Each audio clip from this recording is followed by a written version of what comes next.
after our last trip to Nepal, Dave and I spent quite a bit of time one afternoon just sitting in a coffee shop talking to a couple of people that were chaperones with a group from England, and I just started to wonder why we weren't doing this sort of thing. And when we came back to Sarnia, I had a conversation with Jim Jansen at the Y, and we decided that maybe we should form a partnership and see if we could do something similar with a group of kids from Sarnia.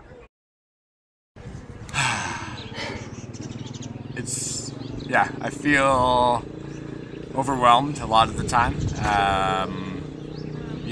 Being able, if I'm just talking about feeling, definitely feelings of satisfaction and pride are probably the two most common things that I'm feeling. Being able to just observe the kids, the Project Kenya participants working with the Tagithi and Solio kids, and just like, I can just have flashbacks of each kid in a moment where both they and their student are in pure joy, and it's not involving, a camera or a cell phone.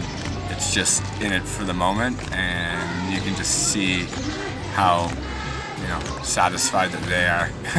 And looking back, it's emotional and overwhelming to see how happy both parties are. So I just feel a lot of satisfaction and pride in knowing that I'm just a small piece of this family that we all are. I went to the one school to pick up some of our partners, and I was dancing with a bunch of the kids, and then Mike told me that there was a little girl who wanted to meet me because her name is also Margaret.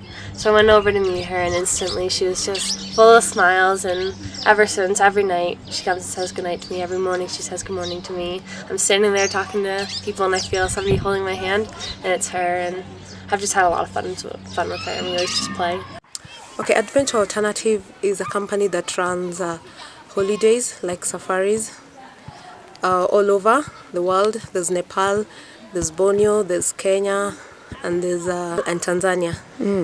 So we've partnered with Moving Mountain, which is the charity bit of the company, and part of the profit that we make goes direct to the charity.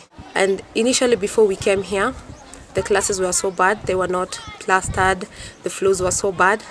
So we came in and renovated most of the things, and now here we are doing the kitchen now. Well, the first out trip we went when we actually got to the camp we are right now is a home trip, so we got to go to some of the kids' homes.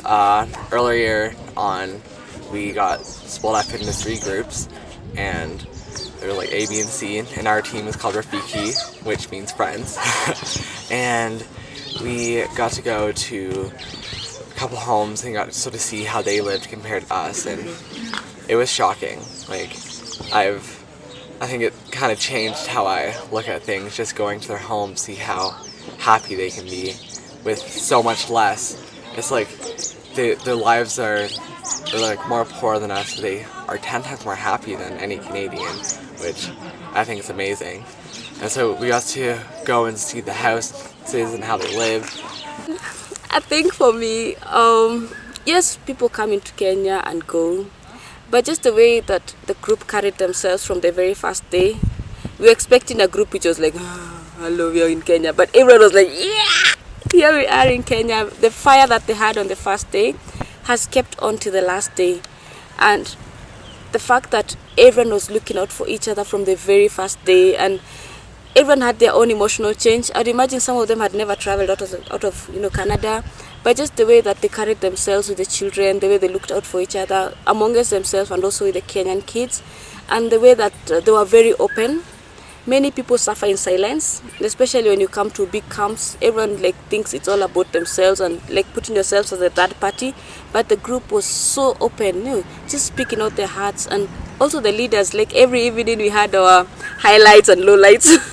That was special in that it gave a chance for us to always debrief and get to know what's new, what's happening, whom do you need to give more attention, whom do you need to tell thank you, whom do you need to push a little bit just to make them make everyone know we're moving in the right direction. So it was very special for me, and it being the first journey for these young people and having been in a leadership training, it's a privilege for them. It wasn't just a camp, And as much as we build a kitchen for the kids, which will make a very big difference for them, it's also made a difference for us as leaders and also us as a charity, because now we know we have ticked one of our goals, at least in relation to the secondary school projects. So, this past year I've been put through a lot, but somehow what they put me through, it just made me a better person, because before it I wasn't confident. I was being bullied at school for like my weight and stuff, and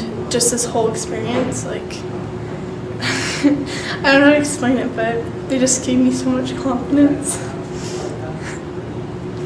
And I like believe in myself now.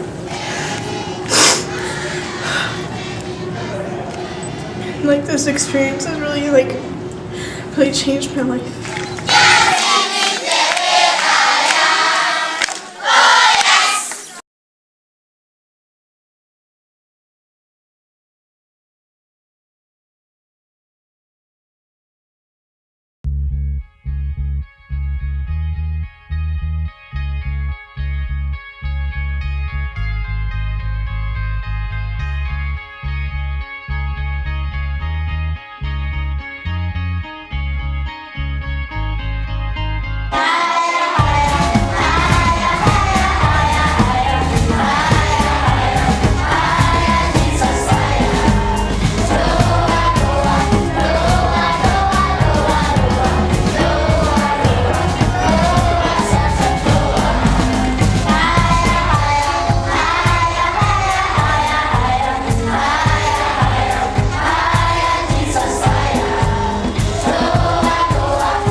I want to teach them that it's not so different than us.